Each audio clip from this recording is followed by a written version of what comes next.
mumastreets esocial media. Ndakozotoka ipopa yachipedza live ndipedza live ndichiti arga ndichinokiya magedhi nekuvhara madhoo nekusosa mastreets esocial media. Ndini karefuri mugame iyi, sandini ndinopedzisira kutopinda nekuona kuti zvinhu zvese zviri panzvimbo. Dhuma nechikomana pashori chichitopedzawo kutotaura zvachachitaura.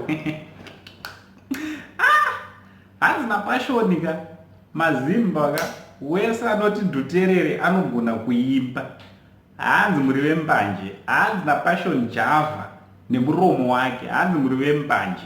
Muri vembanje wazukuru ndo wese anosapota mambo dhuterere hanzi uri wembanje.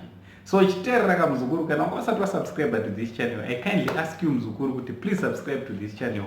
Also don't forget to put your notification bell to whenever I upload a video you will be notified. Thanks very much kune vanoramba vachisapota basa renyu richikura. Right, mastreets mandinoswera nchitenderera sezvo ndakudza kuti ndanga ndakuda unokiya madhoo akike madhoo ekustreets kutovhara gedhi kukiya unenge uchinyepa. Dhuma nechikomana Passion. So Passion anga achiendosa watanga nekuendosa Killer T. Akati kilawo bo handiti. Obva azotaura mashoko ekuti muZimbabwe mune vanhu vembanje vakawanda. Hanzi vazukuru vangu vanosapota music yadhuterere hanzi muri vembanje.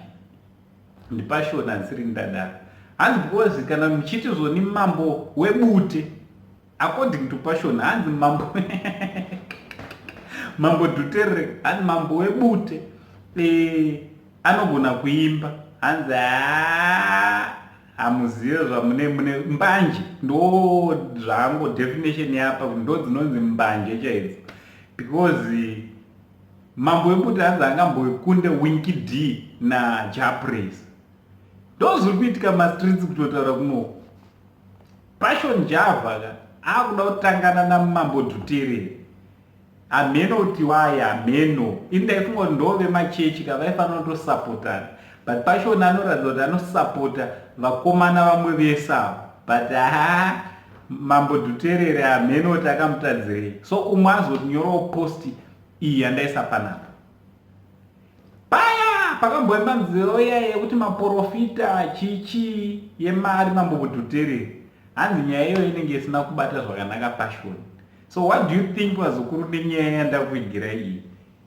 What do you think nehondo yatangwa? So kwazonzi hanzi Winky D naJapraise hanzi zvibaba. Amenoti music inokompewa sei naye vazukuru, because mambo dhuterere anoimbawo zvake ega, Winky D anoimbawo zvake ega, anonzani Japraise anoimbawo musambo wake ega.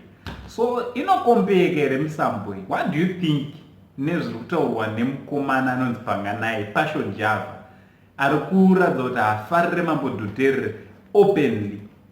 Iye handisi kuda kutaura zvakawanda, ndonyaya dzandangondirikuigirei dzandinetsa dzandishaisa hope mumastreets umu.